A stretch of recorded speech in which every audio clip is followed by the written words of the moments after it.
Executive Director, leader of East Initiative.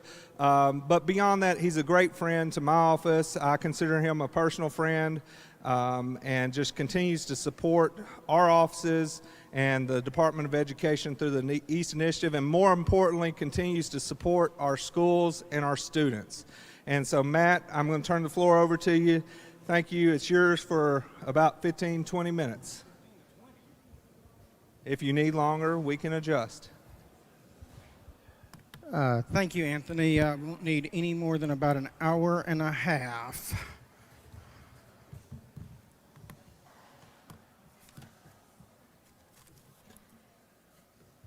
Well, Anthony, thank you so much. I am honored to be the first presenter today because that took away all the pressure to impress anyone or set the tone for the day. We are lucky to be living in a time when advancements are coming at us so fast. Unfortunately, that can be overwhelming occasionally, can't it? Those advancements are being driven by technology, and that technology is allowing us to facilitate both communication and innovation. But we're also here in Arkansas lucky to be living in a place where we have leadership that understands the power that computer science brings and what it really means for our students and our state. That is opportunity and advancement. We understand that computer science is not the answer. It is a strategy.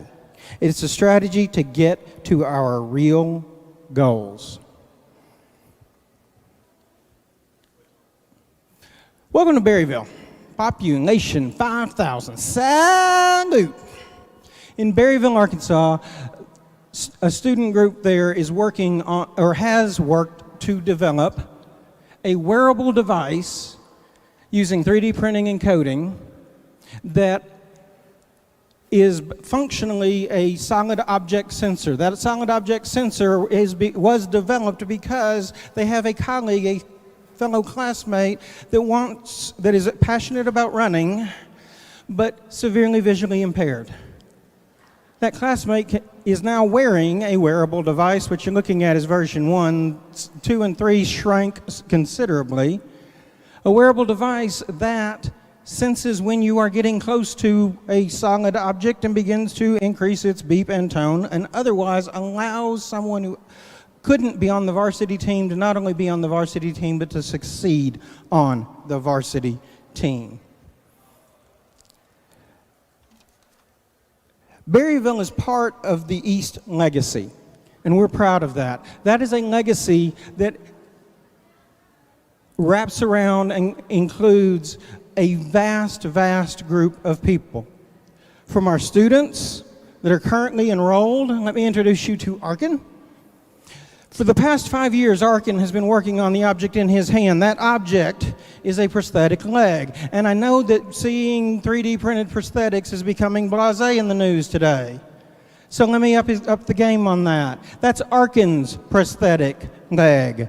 Because Arkin was born with a condition that caused him to lose his leg before he was 2 years old. He spent the last 5 years trying to build a better one because the insurance companies tell him he can only have one every 2 years. And the answer to, but it doesn't fit very well anymore, is quit growing. Not a good answer. So Arkin said, I can do better than that. For the past 5 years, he's been working with 2 orthopedic doctors and trying because you are not looking at the first leg he printed.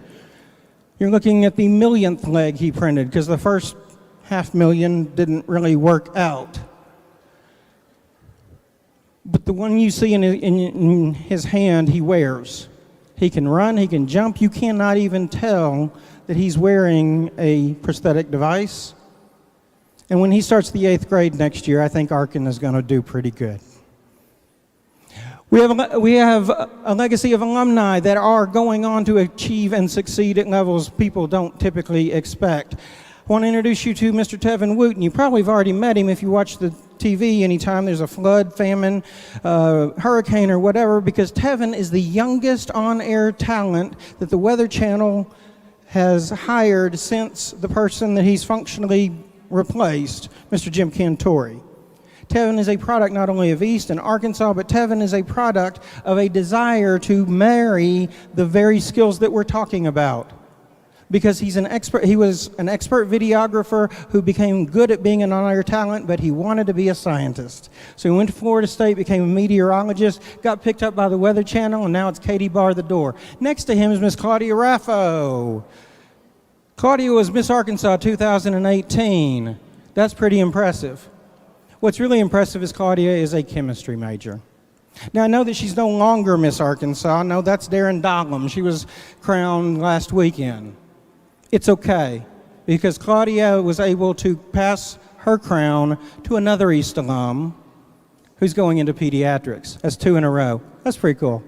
Our facilitators have won or have been recognized with 6 Teacher of the Year, 6 State Teacher of the Year finalists, a Milken winner, an MIT Lemuelson Award winner, a National Environmental Educator of the Year, and many, many more. That has led to recognition of the work that we do in the East Initiative. 2 years ago, we went to Silicon Valley, the home of innovation in computers, right? We were one of 4 national STEM innovators. And we were the only one that wasn't from California. I didn't think anything really innovative that happened didn't happen in California. What does it mean when California is looking to Arkansas to see what comes next? All that work culminated last year when we were named by Arkansas Business as the Nonprofit of the Year, and there was quite a celebration in the East household and among the East family. Now, don't take my word for it, though, because I'm paid to brag on me, and I'm paid to brag on East. Let's see what our kids have to say about it.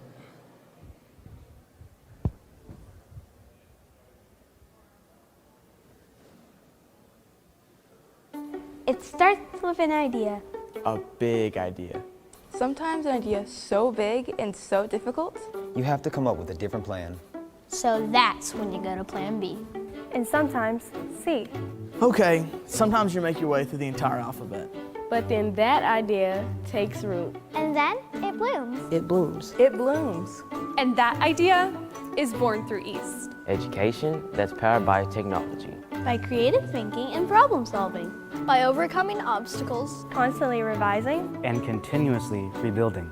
Education through community partnerships, where we collaborate with business owners. Farmers and hometown heroes. Education through real-world experiences that are cultivated inside.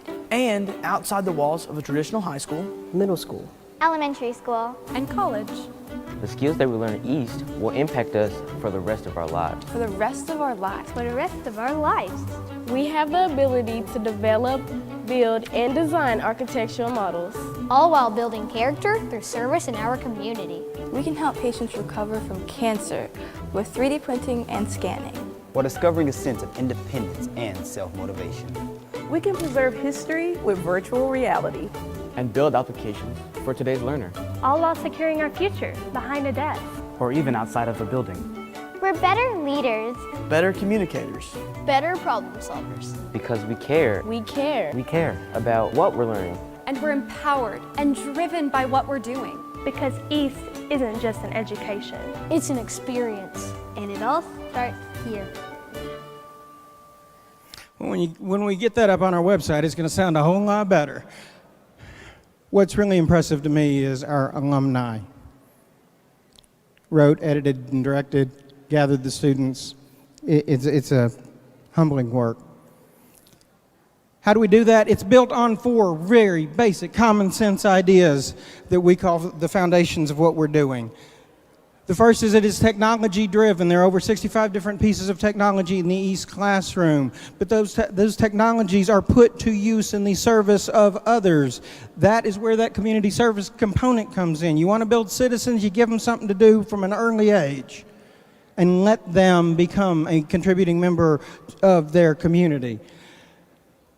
And then you let them lead. All of the East projects are led by the students who naturally work together with their community partners, their administrators, their facilitators, other East students in collaborative learning wraparound that creates honest-to-goodness magic.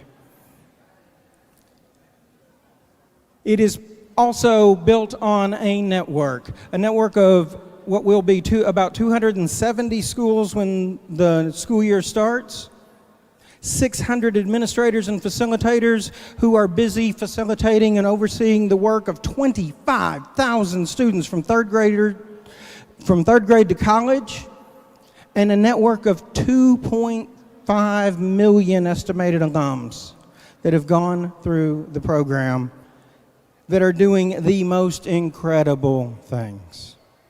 So how does that fit? A lot of people ask that question to me. How does this fit into what we're doing? We believe that the East way of doing things helps to fill the pipeline, but it also helps to address the problem that the pipeline suffers from occasionally.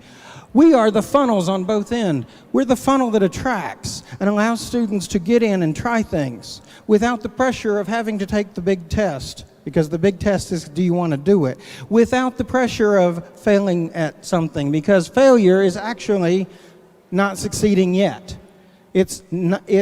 We allow students to try and experiment and put it to application so that when they find their passion, they can fall into those CS areas of coding, app development, computer engineering. They can fall into those curricular areas of reading, writing, and arithmetic. They can become scientists and engineers because they already speak the language, they already have experience in it, and they don't need the first paragraph in the book that says, coding is, and here is who uses it, because they've already done it. And so they walk in ready to succeed, ready to get those fundamentals that you need, because you're not going to learn everything you need to know just by trial and error. But we're not just the front-end funnel that attracts them into these fields. We're the back-end funnel that allows them to take the things that they are learning and put it to use. Because whether it be 11th grade English or application development, their classroom teacher has to take them from chapter 1 to chapter 2 to chapter 3 to chapter 4. And if they find out that what they're really interested in is object-oriented programming, that's a unit, and then you move on. East allows them on the other end of that funnel to take a deep dive and spend their time doing that thing that they found their passion in and become specialists. When they become specialists, what do?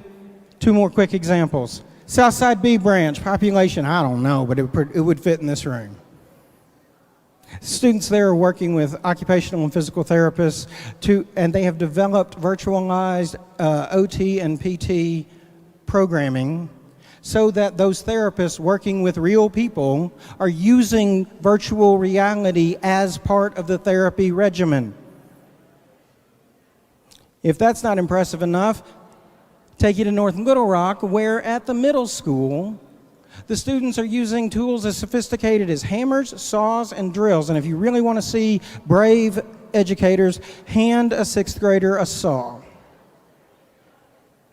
Those 6th graders are also using programming and coding because the irrigation system is set and has been built by them to monitor and irrigate. And when the row crops need it, because they're either dry or they're lacking nutrients, the carrots will tweet you and say, hey, somebody come help.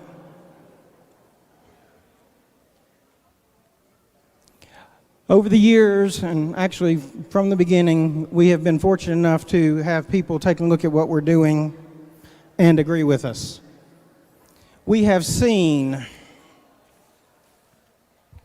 a diversity of research that shows that East is good for every population and is an attractor for populations that are very often not drawn into the CS fields, particularly our young ladies and our underrepresented populations. It prepares students for what comes next in work, college, and the military. It increases test scores, and if nothing else,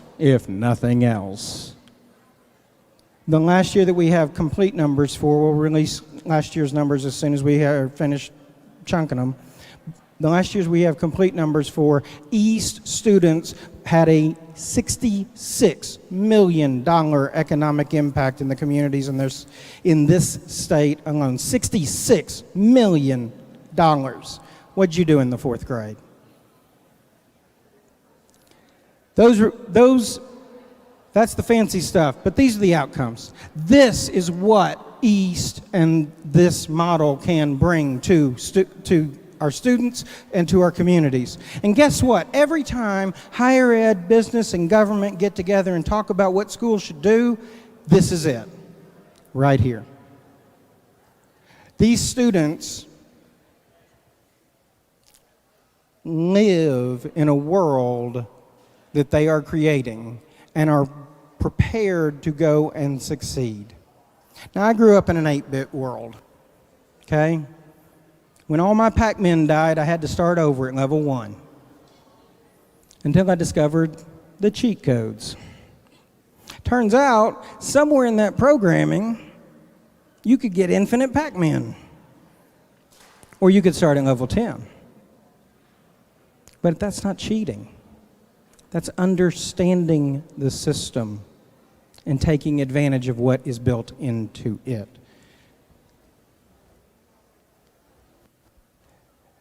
My name is Matt Dozier, and I am so very grateful that for the past 23 years I have had the opportunity to work with a huge team of amazing people from the 3rd grade to the governor's office who are becoming the drivers of their own destiny. If you'd like to learn more, I'm here, Jerry's here. You can go to our website, and I want to thank you for your time today.